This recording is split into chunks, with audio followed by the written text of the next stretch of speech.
দেখুন এই যে সবজির খোসাটা দেখতেই পাচ্ছেন, এইটা কীরকম হলুদ মাখানো আছে।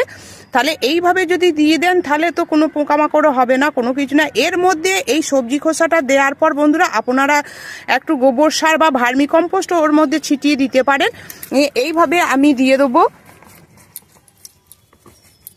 এই গোটা বেডটা এইভাবে যদি আপনারা যদি দিয়ে দেন তাহলে তাড়াতাড়ি মাটিটা শুকোবে না। এইগুলো অনেকক্ষণ জল ধরে রাখতে সাহায্য করবে এবং ময়েস্টও থাকবে, এবং এই যে সবজির খোসার গুণাগুণগুলো গাছ পেয়ে যাবে।